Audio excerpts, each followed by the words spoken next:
think maybe we can start at least introducing the webinar and with the presentations, doing all the protocol, and then we move forward.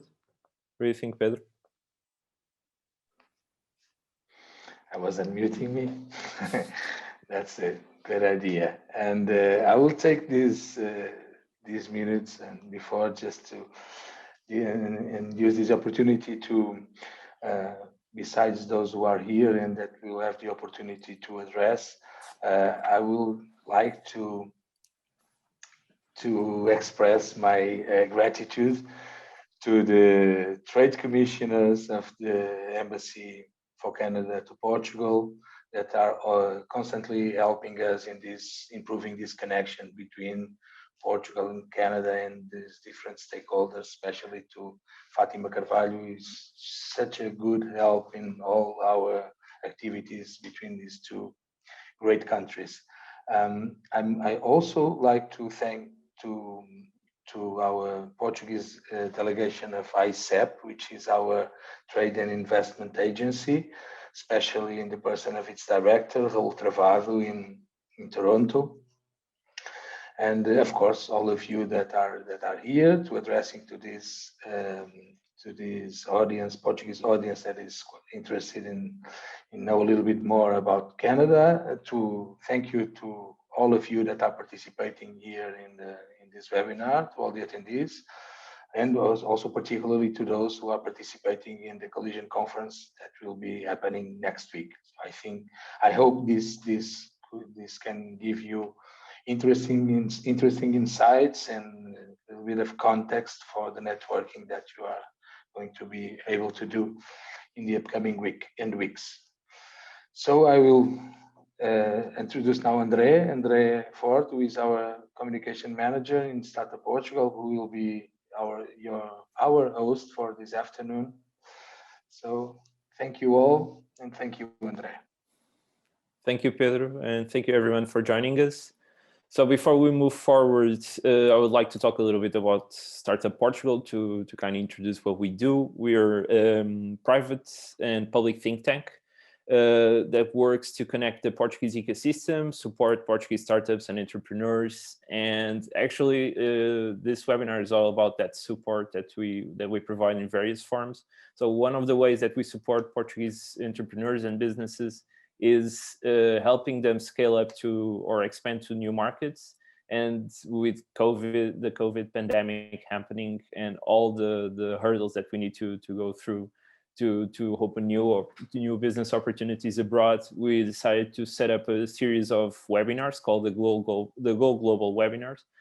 And well, yes, this is our first installment. We're focusing on Canada, obviously with the collision conference in mind.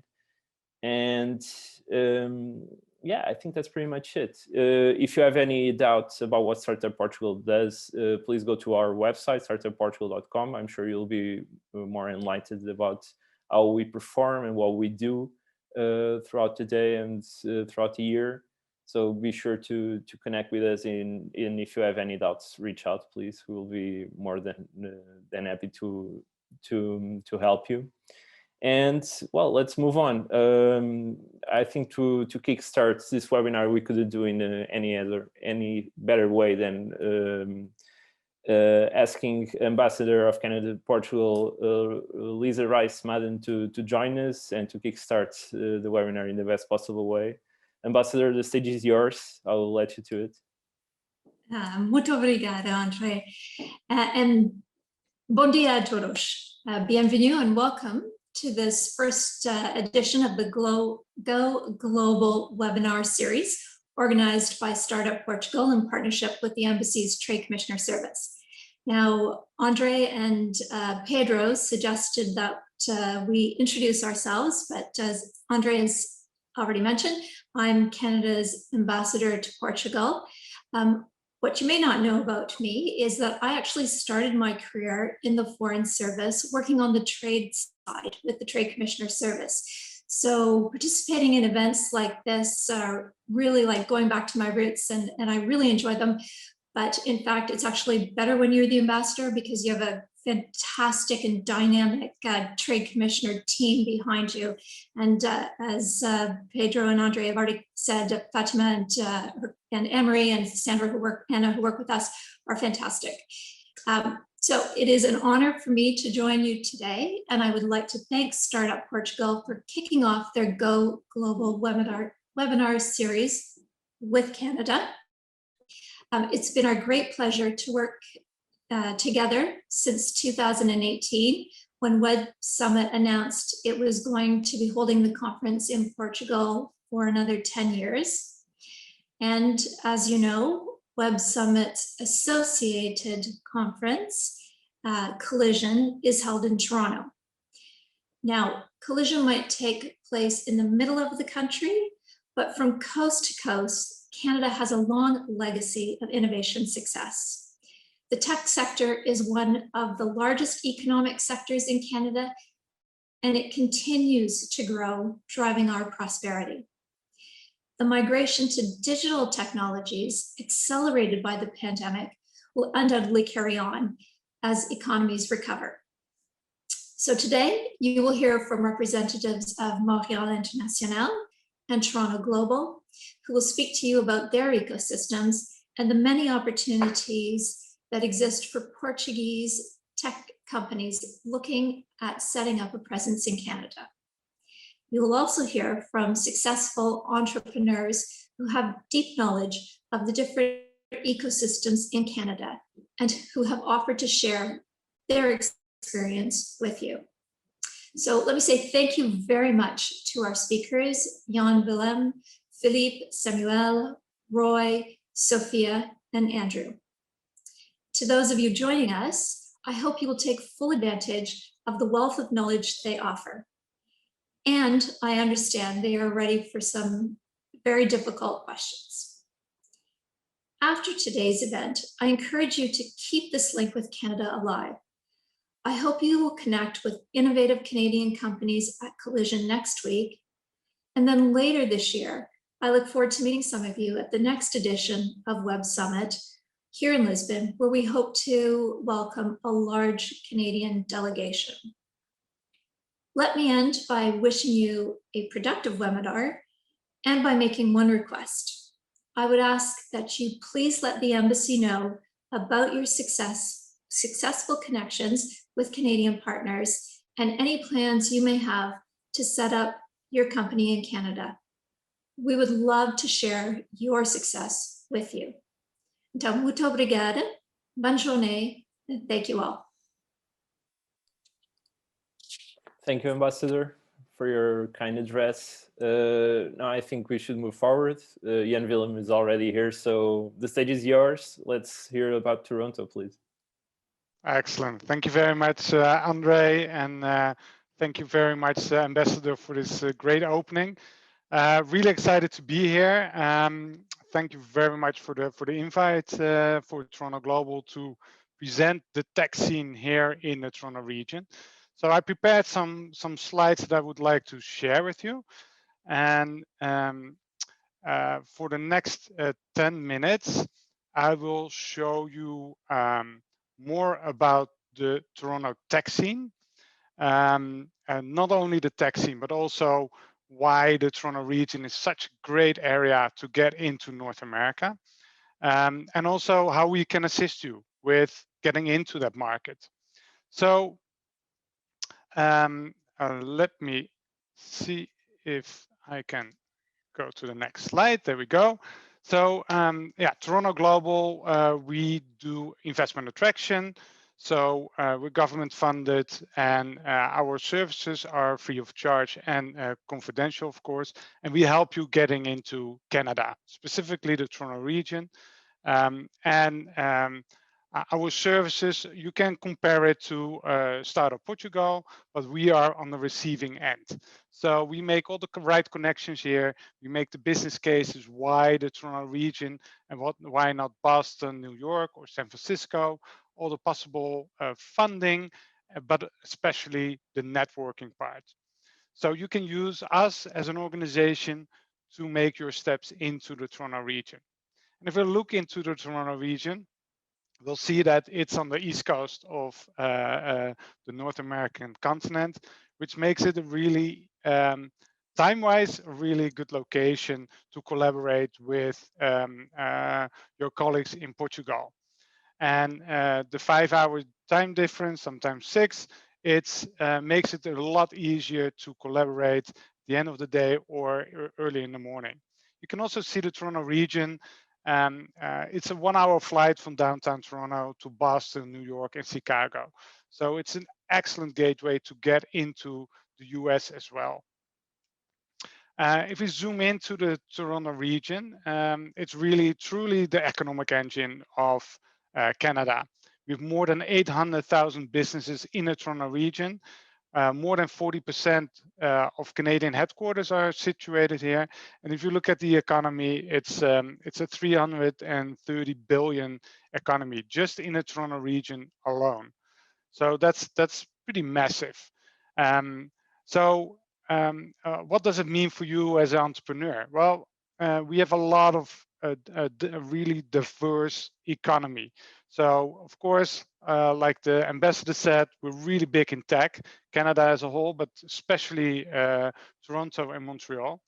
So the tech scene is really well developed, but also the manufacturing industry, so the advanced manufacturing, the OEMs for cars, but also if you look at financial services, we are the second largest financial industry in North America. So you have Wall Street, and then you have Bay Street in Toronto. So all the big banks are there. That means all the pension funds are there. That means like a lot of financial institutes are there, which gives you an advantage to have access to money. So venture capital, there's a lot of VCs around in the Toronto region, but also life sciences and clean tech. So if you have a fantastic tech idea and you develop that in Portugal and you want to bring it to North America, there's a lot of ecosystem around here that you can tap into because of the companies that are here. Also, the startup ecosystem is massive and thriving. More than 2,000 startups in this region alone. We have fantastic accelerators like Mars, like the Discovery District, the Digital Media Zone, Venture Lab. We have all more information on those accelerators for you, but they will also be at Collision. So reach out to them because every single accelerator has certain advantages for you. What I said, like this is a picture of Bay Street, so downtown Toronto. This is where all the banks are. This is where the financial industry in Canada happens. And so we have a lot of VC funding going into the VC scene. So use that ecosystem to grow your business. There's just a couple of, I will share these slides afterwards, but there's just a couple of deals that happened in the last couple of years. And you can see it's also accessible for US investors. So if you want to look for your Series B or Series C's or even Series A, you can tap into the US ecosystem as well, because they do their shopping here in the Toronto region. So a lot of the times, startups and scale-ups are thinking about getting into North America. They think about Boston, New York, and San Francisco. Not directly, they don't, like Toronto or Canada is not like directly on their minds, but when they find out about Toronto, they actually figure out that it's a fantastic location to get into North America. So how do we stack up against the US? First of all, you have market access. Because of the free trade agreement we have with the EU, the CETA agreement, it's easier to move goods, but also people across the different continents. The workforce, we have an enormously fast-growing tech talent pool. So you can really dive into and have access to developers, sales, everything that has to do with tech. Also, if you compare it to the US, but also the rest of Canada, we have more than 100,000 immigrants every single year. it's a really diverse city. More than 50% of the people that are actually in the Toronto region are not born there. So you're not alone as an immigrant. I'm an immigrant from Holland, moved here 5-6 years ago. And I can tell you it's a really welcoming and really immigrant-friendly environment. But it's also that your business visa is easier here than in the US, especially intercompany transfers. It's due to COVID, it's a little bit harder now to fly in, but before COVID, within 2 weeks, that could be arranged. Also, the cultural fit. We noticed that the European mindset is a really good cultural fit with the Toronto region, even better than the US. There's a little bit different way of doing business that fits really well with the European and the Portuguese mindset. And then, of course, as an entrepreneur, it's also important to think about cost. And in general, doing business in Canada and the Toronto region is on average 20% lower than in the US. And we don't even talk about Silicon Valley. So your money has a way longer runway in the Toronto region than in the US, for example.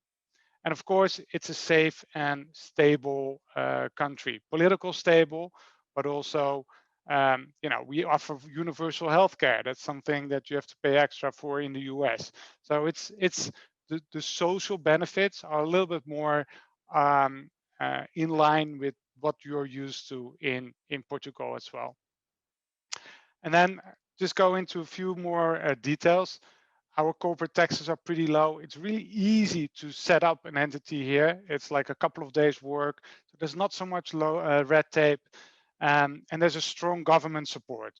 Either if you choose for Montreal or for Toronto, we're here to help you with grants and incentives, with introductions to the ecosystem, and really welcoming to get your company thriving and growing here. We added more tech jobs than Boston, New York, San Francisco together last year in the Toronto region. So 400,000 people working in tech, and that's massive. Another important thing, we are English speaking. For the rest of North America, Quebec, of course, is French. The rest of North America is English. So it's important that those differences are known as well. But we grow a lot of tech talent here in the Toronto region. So it's easy to tap into. Here you see a great overview on the quality of the labor that you get for the cost. And then you see the 3 cities here, Toronto, Vancouver, even Ottawa, offer high quality for a relatively lower cost if you compare them to the US. And then if you want to get into North America, into Canada, there's a lot of different immigration programs, especially for entrepreneurs as well. If you look at grants and incentives, we have fantastic grants and incentives for companies that are looking to develop, do R&D. We're really promoting that here in Canada, and you can get up to 50% of your R&D cost back from the Canadian government. So there's a lot of information on that as well for you to figure out, and we can help you with that. And of course, Toronto is a really fun place. It's dynamic. It's there's so many things happening. 8 million people, and it's one of the best places to work and to live. So please connect to me. I'm responsible for Western Europe. I'm over in Lisbon quite often as well. Really looking forward to attend Web Summit and meet you all there in person. But in the meantime, reach out to me if you want to know more about getting into North America. We're here to help you. Pedro has all our information, and I want to thank you very much for paying attention to this presentation, and wish you a lot of fun and luck and good business during the collision. Thank you very much. Thank you, Jan Willem. for your presentation. I think we were more enlightened to Toronto. I actually am, which is great for the upcoming panel. Now I would like to welcome on stage Samuel and Philippe from Montreal International to talk obviously a little bit more about the Montreal tech ecosystem and startup ecosystem. So if you could be so kind as to join us on stage. Actually, the stage is yours, so do your thing. So hello everyone, I'm Philippe Valentine, Project Director for Montreal International. I'm happy to introduce you to my colleague Samuel as well. Nice to meet you, everyone. Thank you very much for your time. We're really excited to be with you today. So basically, we'll introduce you to Montreal as a, sorry, I went too fast here. So we'll introduce you to Montreal as a very nice place to do business in North America. Obviously, Montreal has a lot of advantages and a lot to offer to international companies. Let me first start by introducing you to Montreal International, which was nominated by 2 different organizations as the best economic promotion agency in the world in 2020. So this is something that we're really proud of. Montreal International is a bit of a hybrid agency. So we are a public-private partnership. We basically get most of our funding from the 3 levels of government, so federal, provincial, and municipal. But we also get a decent share of our financing from the private sector. Basically, what that means, we don't represent necessarily one level of government, but we still provide free and confidential services, even if we're privately managed. So that's the key advantage. You get the free services with the private sector agility. And Sam and I, obviously, we cover Portugal amongst other countries in the southern and eastern regions in Europe. We wanted to start this presentation by telling you a bit more about the ease to do business in the province of Quebec, where Montreal is located.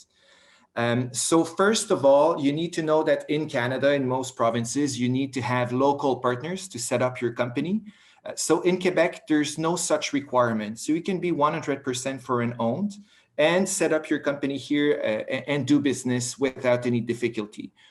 The key gateway, and we'll get onto more details about that later in the presentation, is that you're able to tap into the local talent pool to get international workers to come to Montreal and to get access to all the tax incentives and financing programs available in the province. So before digging a bit more into what Montreal has to offer as a tech ecosystem, we wanted to tell you a bit about the foundations of the local economy. So Montreal has been having the fastest GDP growth in Canada before, and even in North America before the COVID-19 crisis. And very surprisingly to us, you know, we were the city which had the slowest reduction in GDP as well during the COVID, and now we're having the fastest recovery. So basically, the Montreal economy has been booming and is still in very good shape, although the COVID crisis, you know, hit us all very hard. The situation for the Quebec budget is also really good. So that reflects in the government policy, which is basically very involved as we speak into the recovery programs to help companies expand their operations in the region. Beyond that, Montreal is also really strong in the financial industry, and we have a really strong advantages that we'll introduce you a bit later. Before going there, we wanted to touch base, obviously, on the startup ecosystem because there are a few key aspects to mention. Basically, Montreal has been one of the most active VC scenes in North America over the past few years. And in Canada, we've had 6 of the 10 most active VCs in the country in 2020. Over the past 3 years, close to $3 billion were spent in VC in Montreal alone. And, you know, this is the result of the city having more than 30 incubators and accelerators, which will be present at Collision. So please reach out to them if you're interested. By the way, I want to mention that a Portuguese company was part of the Techstar AI accelerator last year in Montreal. The company is Y Data. I don't know if the company is on the panel today, but if so, we say you hi from Montreal.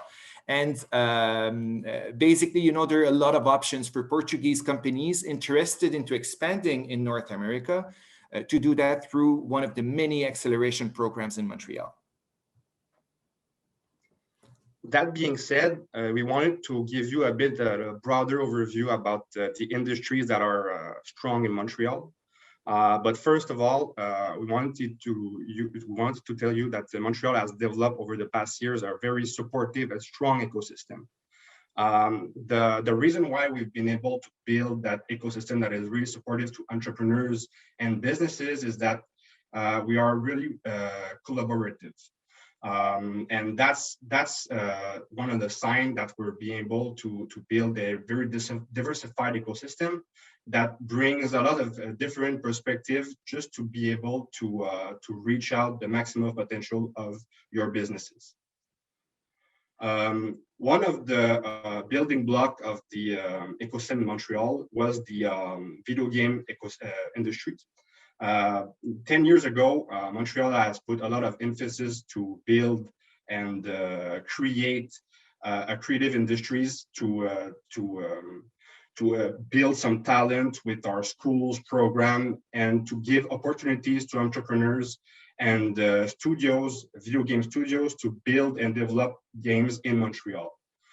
In addition, with the lowest operation cost in Canada and the US, we have a very elaborated talent pool and a lot of tax incentives that are really interesting for the development of video games.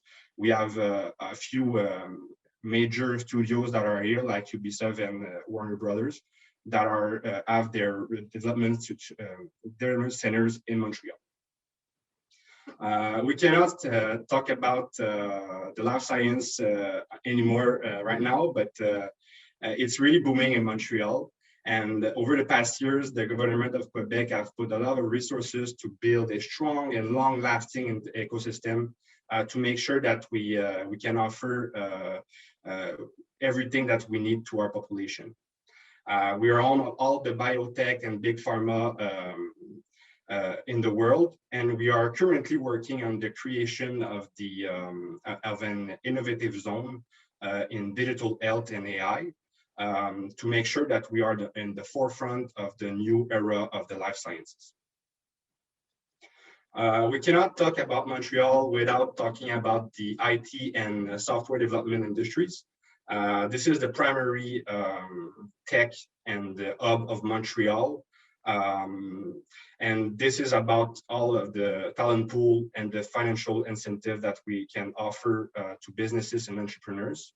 We have a unique operation cost and also a incentive that is called the e-business tax credit that can give businesses up to 30% of their the eligible salary of the employees in cash back. So that's unique in North America. Over the past years, we've seen about $3 billion in investment in AI only in Montreal. You're able to see, we've seen a lot of the big players in the industries. But one thing that I like about this slide is we're seeing reinvestment with those companies. So we're seeing a lot of traction, and we're pretty confident that we're going to see a lot of growth in this industry in the next years. It may be counterintuitive because usually the forefront of the financial services and fintech in Canada is in Toronto, but we had a lot of hedge fund and pension funds.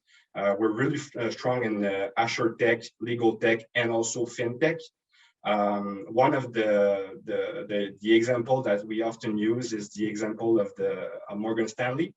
Morgan Stanley was looking to establish a R&D center in North America to produce and all of his back office work, and they realized that Montreal versus New York, beside the client-facing aspect, Montreal was giving them a 25%, 24% tax reduction, cost reduction, I want to say, on the salary and the operation costs.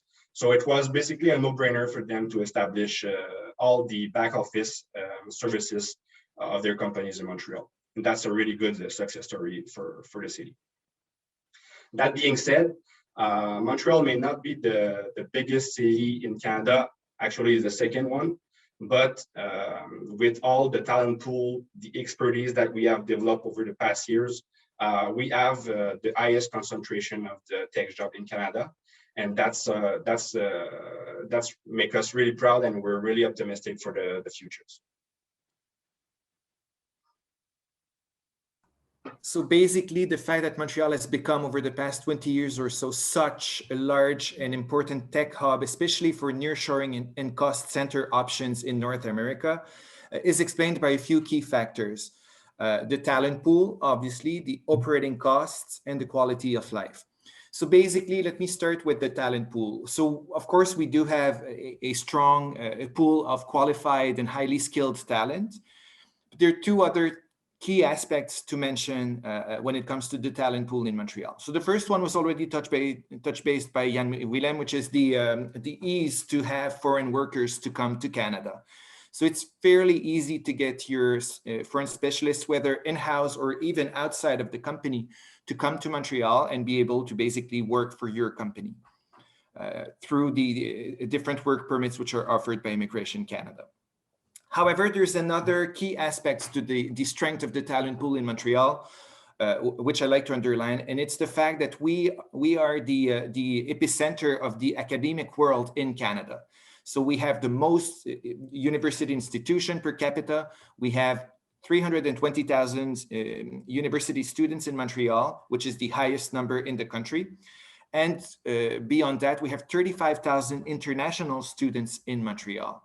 Basically, when you do business here, it's quite easy to recruit amongst this pool of highly qualified university students. Another thing to mention, Montreal is the only city in Canada which has 2 universities in the top 100. So we have some of the best universities in the world, the McGill University, which is English speaking, then Université de Montréal, which is French speaking, but also trilingual. They offer programs in Spanish and in French as well, and in English. But one key takeaway as well is the fact that we have the most university research done in the country.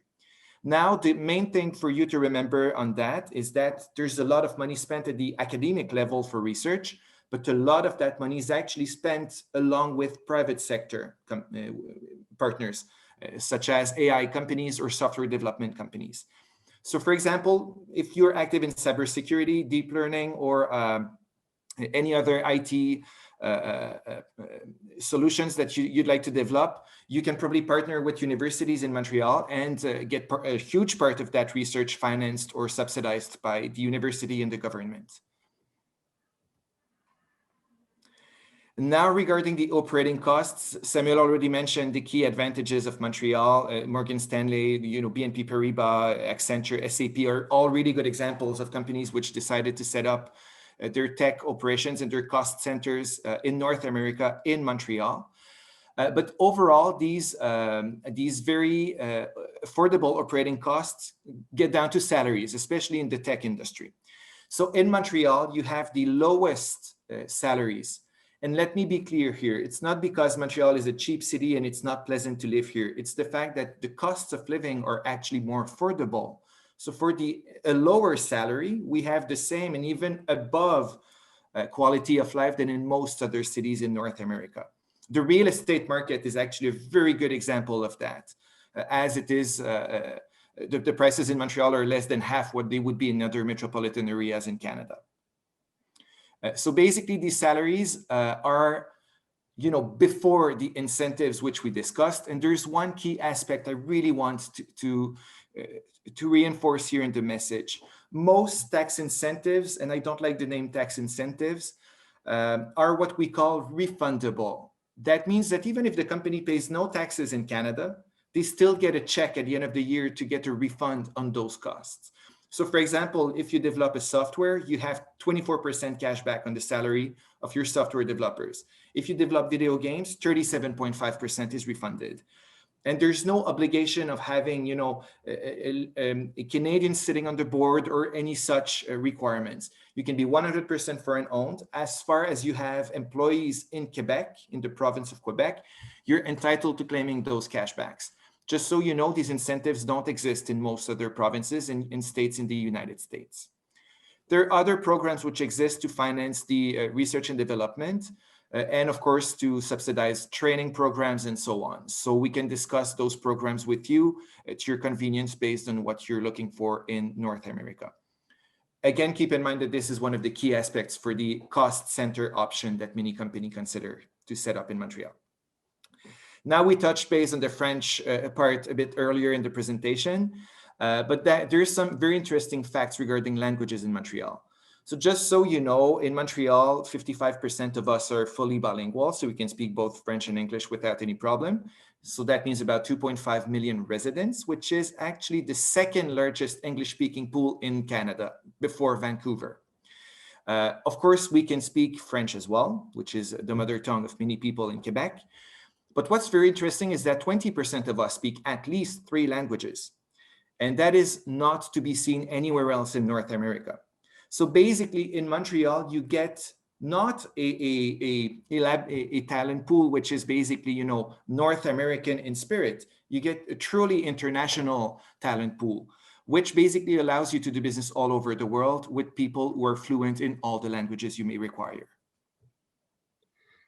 And like Philippe mentioned, with the quality of life, the low cost of life, but also all the collaborative and the perspective that you can find in Montreal, that makes a unique city in the world. We are a Canadian city, but with a European vibe, and that's really unique. So a lot of tourists and a lot of visitors always say that they feel like home when they come from Europe. And Philippe and I are really missing our European trip, but we feel home in Montreal, and we're really happy to live here.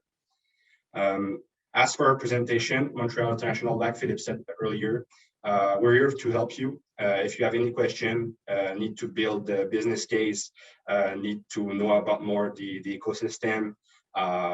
If you have any question, we're really happy to help you in this regarding. So do not hesitate to contact us, and it will be our pleasure to help you in your expansion plan. Thank you very much. Thank you, Philippe. Thank you, Samuel. Now I think it's time that we move forward with the debate. So I would like to welcome on stage Sofia Augusto from ITSCREDIT, Roy Pereira from Calendar Hero, and Andrew Arruda from Automate Medical. I think that given all our, at least here in the panel, given our last names, I would say that we're all descendant of Portuguese people. Am I flexing a muscle here? No, descendant, born and raised myself. Yeah, me too. But I was talking more about Roy and Andrew Arruda. But thank you for pointing it out, Sofia. Yeah, I was born in Lisbon. Oh, great. And what about you? My family moved to Canada when I was 3. And I'm a first generation and meus pais já dos Açores. So a bit of an story, and shout out too for anyone out there from the Azores. Yeah, in my opinion, it's the most beautiful part of Portugal. I love the Azores. Every time that I get a chance to go there, I don't miss it. So let's talk about business, guys. Before we move on, maybe I would like if you could introduce yourselves, talk a little bit about your companies. And yeah, Sofia, do you like to start? Yeah, okay. So I'm head of marketing at ITSCREDIT since 2008. And ITSCREDIT is a software company specialized in credit solutions, in digital lending. So what we offer is an omni-channel digital lending platform that allows banks and financial institutions and credit unions, etc., which are our main target, to offer their clients, so their audience, the possibility to apply for a loan in real time and 100% online, and having at the same time total control over the total credit process from simulation to loan origination. That's our goal. So we have already major banks and institutions who adopted our solutions. We work actively on 15 banks within Europe, Africa, and North America. So resuming. Roy, do you want to go next? Sure. So I'm the CEO and founder of a company called Calendar Hero. We actually just rebranded. We used to be called Zoom.ai. But I'm a serial tech entrepreneur based here in Toronto. I've been here for about 17 years. I've lived in Silicon Valley. I grew up in Ottawa, Canada. Yeah, Calendar Hero, just as background, is a automated AI-based meeting scheduler for any type of meeting. Thank you, Roy. Andrew, do you want to go next? Hi, everyone. So Andrew Arruda, as I mentioned, first generation. My parents were both born in San Miguel. Serial entrepreneur as well. Really split my time pre-COVID between a couple ecosystems, chiefly Toronto, San Francisco. So right now I'm the CEO co-founder of my latest company. It's called Automate Medical. We transform medical test information and then kind of create this knowledge base money ball for medicine in some ways for physicians. So we capture all their experiences into our platform as to what's successful or what hasn't been in their treatments. Before that, founded a company called Ross Intelligence, had an office in Toronto, went through Y Combinator with that company. And between my two companies, I've raised about 20 mil on both sides of the border between Toronto, Montreal, Silicon Valley. I've hired in all those ecosystems. So I have all the inside scoops as well as all the scrapes and bruises too. That's great. So I think that we have a wonderful panel. We have somebody that actually did the journey from Portugal to Canada, and we have two entrepreneurs from Canada who are kicking ass. So it's perfect. So since you were the last to speak, Andrew, I would like to start asking you a couple of questions. So being backed up by American investors, do you feel like your experience as an entrepreneur, does it endorse the Canadian or the Canada potential as a gateway to the US market? Yeah, so I'll give you a little bit of perspective. My first company, Ross Intelligence, was led and primarily a Canadian led from an investment standpoint and the money into the company. And I worked very closely with a lot of the Canadian investors. This time with Automate, what I wanted to do is really take on an international approach. So Automate Medical is a Canadian incorporated company, and we attracted American investors as well as Canadian investors. And I think to loop that into what we're all talking about today, I think that's what you see in happening in Toronto and Montreal, Vancouver, across Canada, is you're starting to see that interplay. And you heard it earlier today as well, where US investors deploy into Canada. And there's a lot of interplay between the US and Canadian markets, as well as the international markets. I've had great European investors as well. So in some ways, I think for all the entrepreneurs out there, I think Canada is looked on a little bit like this neutral area where everyone's really interested and you can collaborate with great people, including money background. I think for me, you can't really compete with the amount of amazing talent that you get in hubs like Toronto and Montreal and Vancouver. And I think it's a great landing ground for anyone out there who's looking for North American expansion.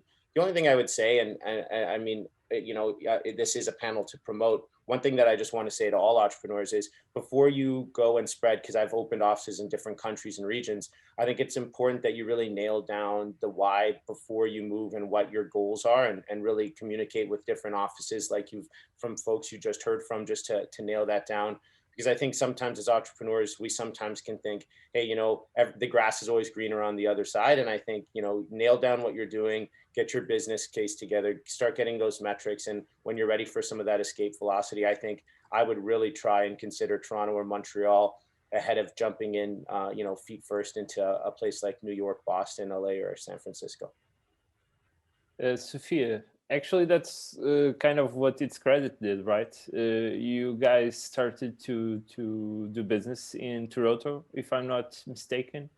How did ITSCREDIT started to expand to North America, and why Canada to begin with? Okay, so first of all, we start to gain awareness on the marketing, on the market, participating on events like Finovate and Collision, for example. And then it came the opportunity to work with the Coast Capital Savings, the credit union, the Canada's largest credit union, I think. And in that point, it was important to invest because the Canadian financial market, despite is really huge, it's very close. The banks and credit unions are all in contact with each other, and they exchange experiences and recommendations regularly, so they influence each other. So gladly, our business went well with Coast, and then people, the Canadian people really like the empathy and the trust, and I think we Portuguese connect so well with them because this is similar. This is a similar culture: the empathy, the trust, the talking, just be friendly with each other, and I think that's why we match so well. And then it went well, and in last year 2020 we start to implement with our solution within Celero's credit unions as well. They have 25. We start with the Cinnabon, and now we already have in first Calgary and Synergy, and there's so much more left to grow. So you would say that you're still focusing on the Canadian market before moving to other ventures in North America, right? I think it's our goal to strengthen our presence and increase our client base in the American market, and have the presence in Canada, and keep investing on that, and keep trying to grow. It's already a step on that direction because the US market is very specific and hard to entry, and demands a larger investment maybe. But yeah, we are keep on investing on the Canadian market for now. Thank you, Sofia. Now, Roy, this is a question that I have. I think culturally, Portugal is still a country that has a lot to grow in terms of entrepreneurship. So since you're a serial entrepreneur and you have so many companies that you started, how easy is it in Canada to actually start a company from a legal standpoint, from a cultural standpoint? Is it something that people are prone to do so? What's your take on this? I find it's really simple. You can incorporate for $200 online within 24, 48 hours. Very, very simple. I've done that many times. And the CRA, the Canadian Revenue Agency, is actually a lot easier to deal with. This may sound weird, but it's a lot easier to deal with than the IRS in the US, the Internal Revenue Services there.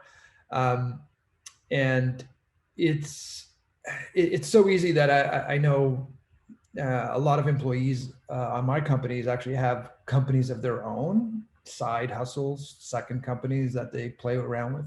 So that's how easy it is to set it up. And Canada, even though it's, say, a little bit more conservative, more risk adverse than, say, the United States or most of the United States, it is quite common for people to be an entrepreneur, especially younger demographics, 20s, 30-year-olds. That is quite common.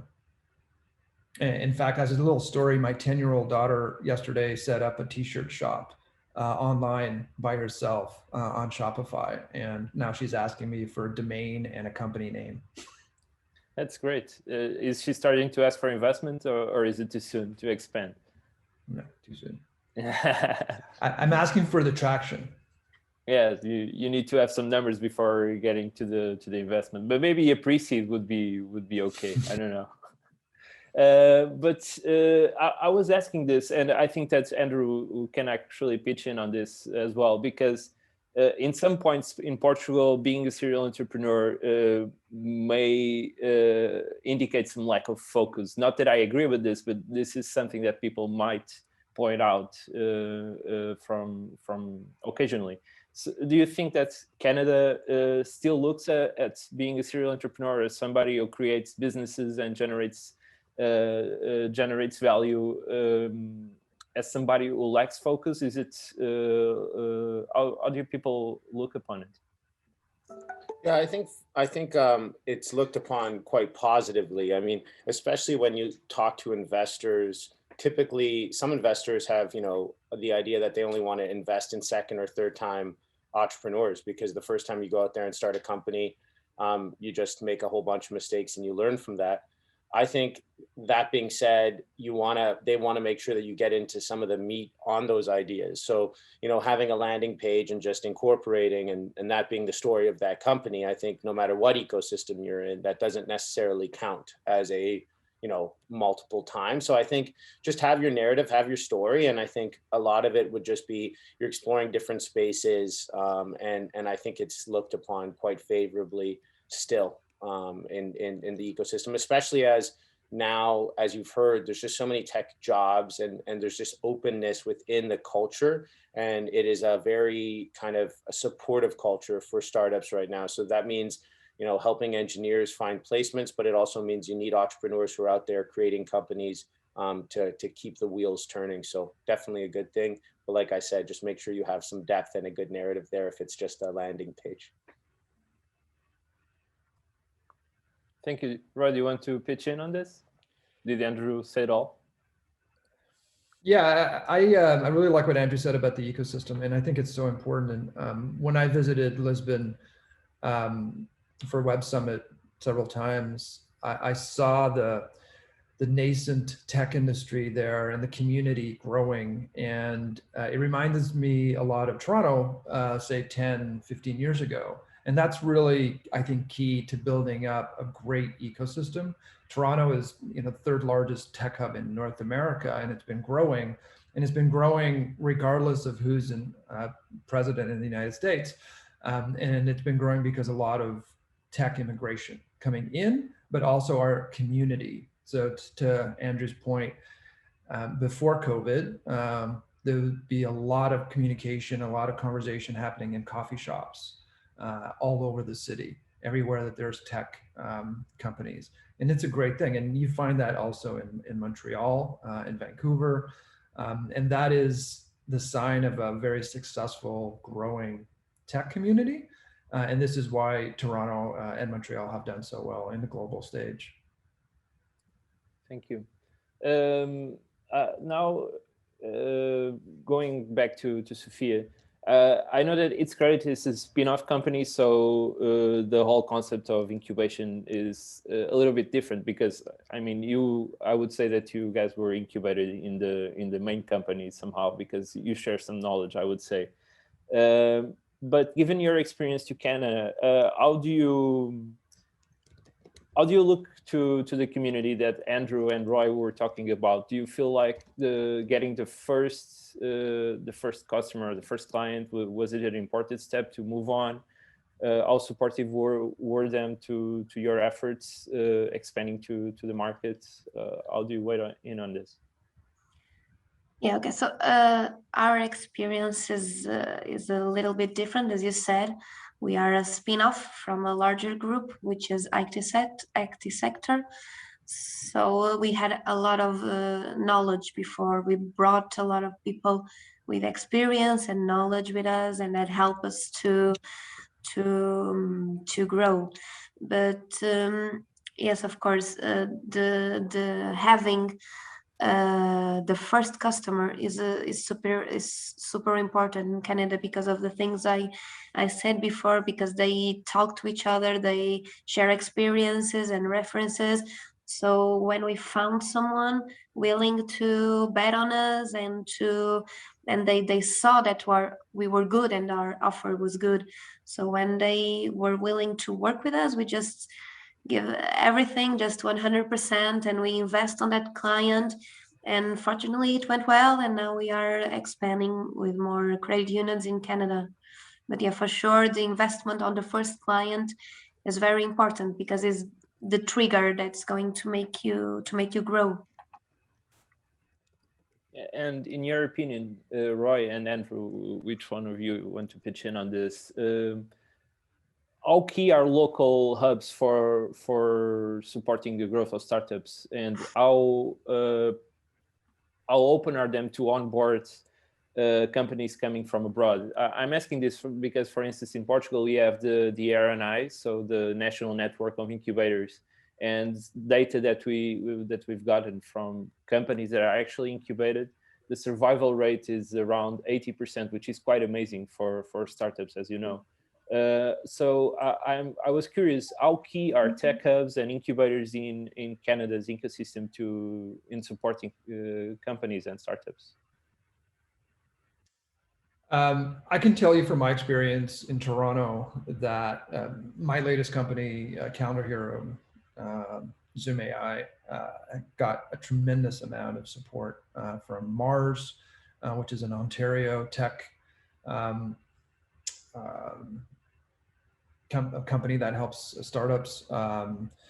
There's been a tremendous amount of financing, introductions to investors, market research, panels, to raise awareness of the company. So it's been a fantastic experience. Toronto has a good amount of density of companies that are trying to help, organizations that try to help the tech community. Even outside of Toronto, Waterloo and Cambridge has a good amount as well. Montreal is a fantastic community, very close-knit. So lots and lots of support. And I really haven't seen any discrimination in terms of where the company's from, whether it's based in Ontario or it came in from, say, Portugal and set up a shop here. And in fact, I think the latter, we've seen quite a lot of companies do that. We have Techstars here in Toronto that typically brings at least 50 to 75% of their cohort companies from abroad and actually brings them here to Toronto. So it's a very common sight. And if you know anything about Toronto, it's very multicultural, right? There is a tremendous amount of variety of people from all over the world. And again, a lot of immigration is actually tech immigration, tech workers coming in from South Asia or Eastern Europe, for example, or Western Europe. So very, very common here. Yeah, the only thing I'd add, and it builds on what Roy was just saying, is I don't think people would even notice or even ask in some ways, because if someone is, I introduce myself as Portuguese Canadian, and in Toronto, Montreal, Vancouver, it's very, very kind of often that people just talk about, wherever they're from. So they would probably be like, oh, you're Portuguese Canadian. It's like, no, actually, I'm from Portugal originally, and we're here. And that would be the equivalent of all that would probably occur on that topic. Yeah, that's great. And regarding investment, is this something that you feel that it happens? Is it similar to the community? Roy, I know that you're a Techstars mentor, you're also a business angel. So obviously, maybe you translate this to how you perform on this end, but are Canadian investors open to foreign businesses looking to opportunities in other markets? How do you look at it? Yeah, they are. And there's been a lot of examples with Techstar companies coming in from around the world, right? In Africa, Europe, Asia, and going through the Techstars Toronto program and getting funded by local investors, VCs. Obviously, the caveat there is that if you're looking for an angel investor, so your first seed angel investment, typically they like to invest in a local company where they're local, you're not around the world. And so if you come here and stay here, which a lot of companies and founders do, that's not a problem. But if you have just say a sales office in Toronto, then that's going to be a little bit harder for you to get that early first check from an investor. If you're coming in for a Series A, yeah, there's a tremendous amount of financing, both in Toronto, Montreal. And the nice thing too that I find about both Montreal and Toronto is that we also get quite a lot of cross-border investors. So venture capitalists coming in from the United States. Montreal gets a lot of East Coast, so does Toronto. Toronto also gets a lot of Silicon Valley traffic, Midwest, VCs from Denver or Minneapolis, right? But they don't have enough deal flow. So they actually come to Toronto because Toronto has a tremendous amount of startups. So it gets quite a lot of VC tours. Virtual tours right now through Zoom, but still a lot of interest. Andrew, as somebody who has done a lot of fundraising, I mean, over 20 million is not something to frown upon. So do you agree on this take that Roy just shared with us? Yeah, absolutely. I would say though, because I think it's important to always paint the most accurate picture, and I think it'll drive our believability on a lot of our other points. I think when it comes to those ecosystems, I think it's a post-Series A environment mainly. I think the angel pre-seed is tougher in the Canadian ecosystem. It is still a country of 30 million people total, and so I think if you're looking to raise just only Canadian for angel pre-seed, that could be a bit tougher. That being said, if you are moving your company, I would probably tell you not to try to raise from investors for your pre-seed or your angel if they're not nearby, because they won't actually be as impactful. So Roy also mentioned that as well. So in many ways, I think it's the perfect setup. I think if you're getting good numbers, you're in this, looking to raise that Series A or Series B and then have that expansion into North America, I think you're really, really well served. And here's a small thing that hasn't been discussed. It's been kind of touched on a little bit. I mean, if you land in Toronto or Montreal specifically, we're talking culturally a lot of the same aspects that you have in Portugal. So that means the same food. That means you'll be able to speak in Portuguese to people in restaurants, in coffee shops, on the street. I mean, there are little neighborhoods. I grew up in Little Portugal in Toronto, but I have family in the Little Portugal area of Montreal. It's incredible. When you land, it feels like a hodgepodge of Portuguese immigrants from north, south in Portugal, as well as other areas as well. So it seems to be a small thing, but it's actually quite large. If you are able to still engage in your culture as well as have that North American experience, I think it's a huge, huge win. And it's something that kind of eases a bit of the homesickness if you're packing up your bags and heading out to start a venture or continue a venture in an international market. Andrew, let me ask you, which city has the best Portuguese food? Now Roy's trying to get me into trouble because this is a very problematic. I would say it depends. I would say it depends what you're getting. So we can go dish by dish and start with cod, for instance, where you can eat the best cod.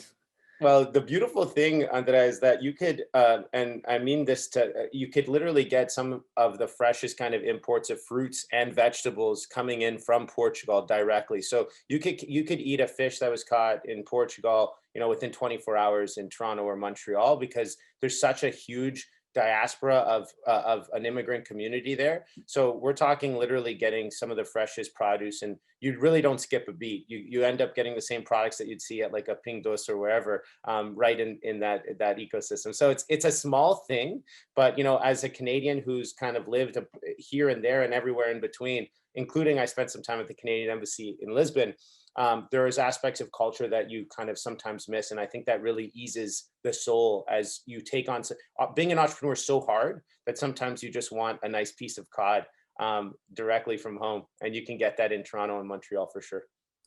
Sofia, do you agree with this? You've been in Toronto, right? Yeah, bolinho de bacalhau. Yeah, I think so. Yes, I noticed, and the thing that I noticed more is that people are from everywhere in Canada, and they are super friendly, super empathic. It's so easy to have a conversation with them, and they know you. And the first thing that they ask you is, "Where are you from? And are you okay? And do you need something? And are you Portuguese? So there's a restaurant over there that you can go and eat this and eat that." Yeah, they are amazing people, Canadian people, really. Yeah, that's amazing.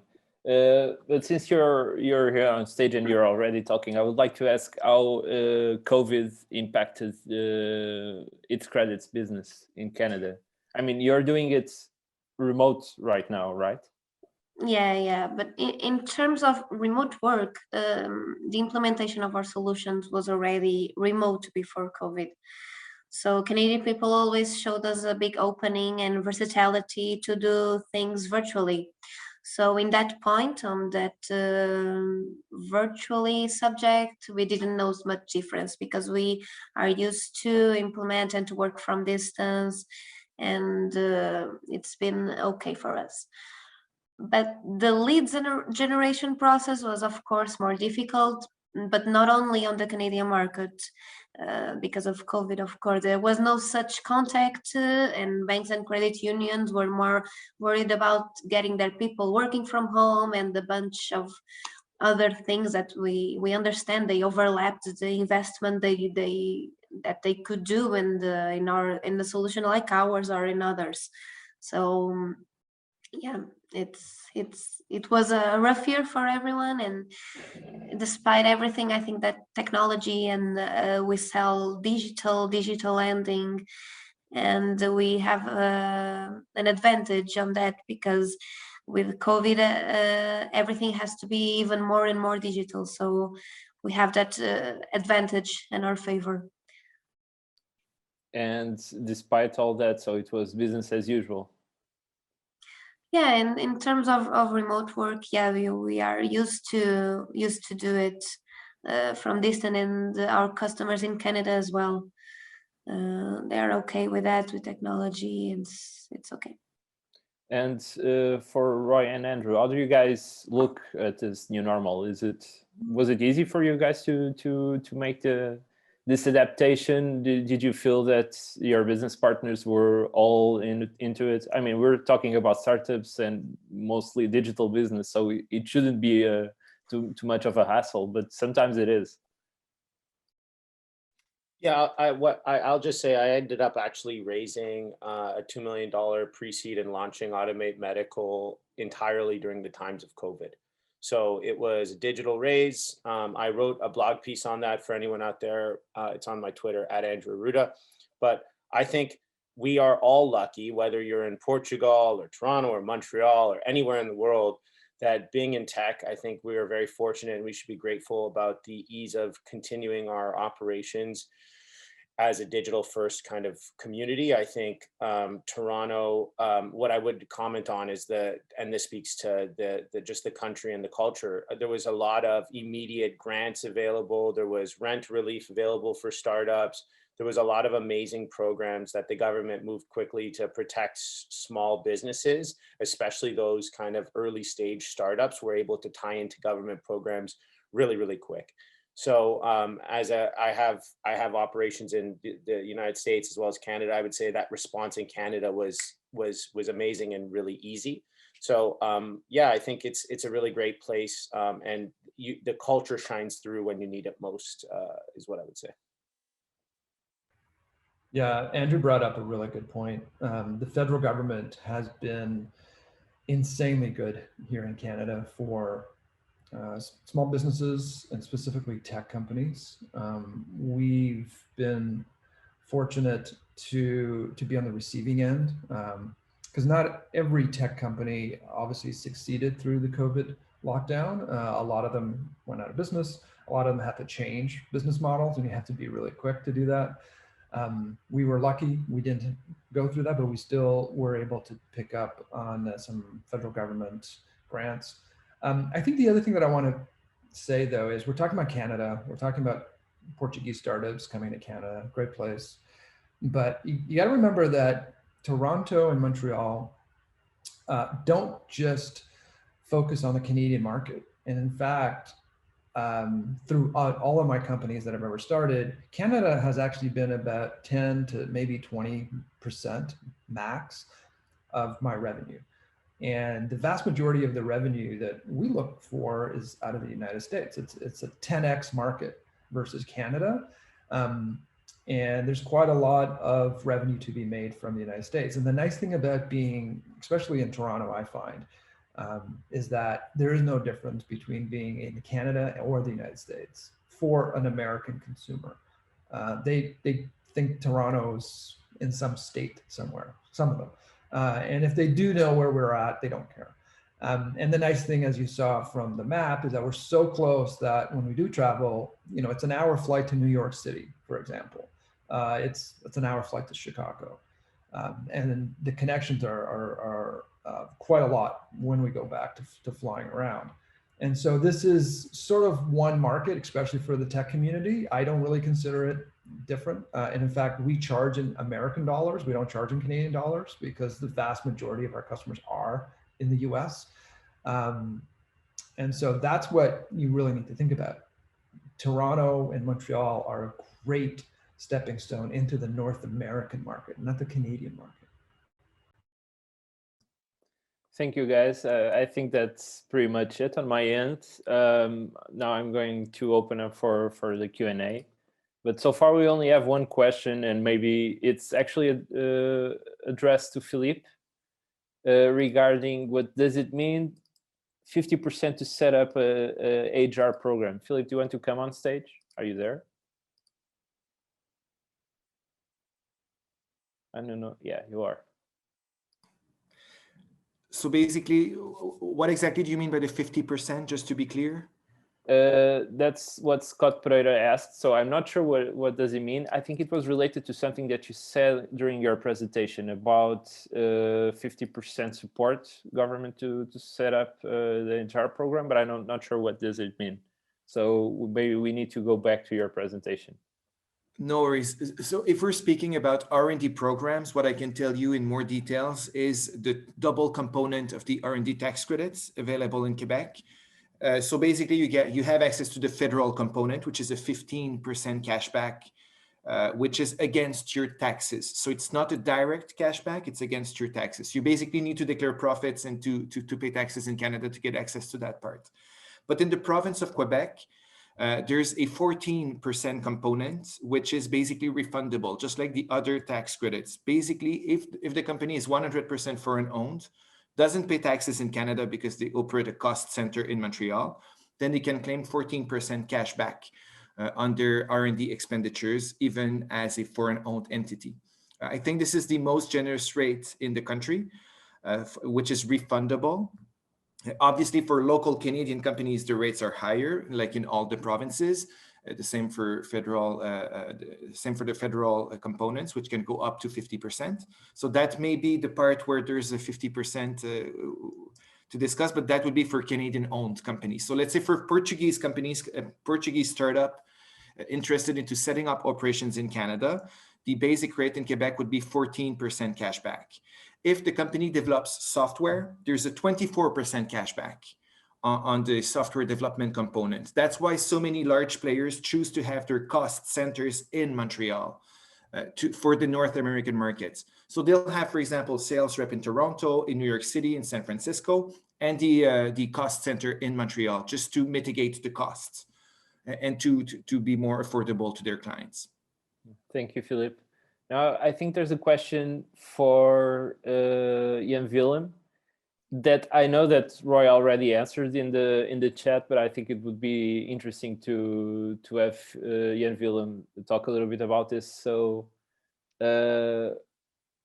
somebody asked, hello, what are the difference between startup ecosystem in Vancouver and Toronto?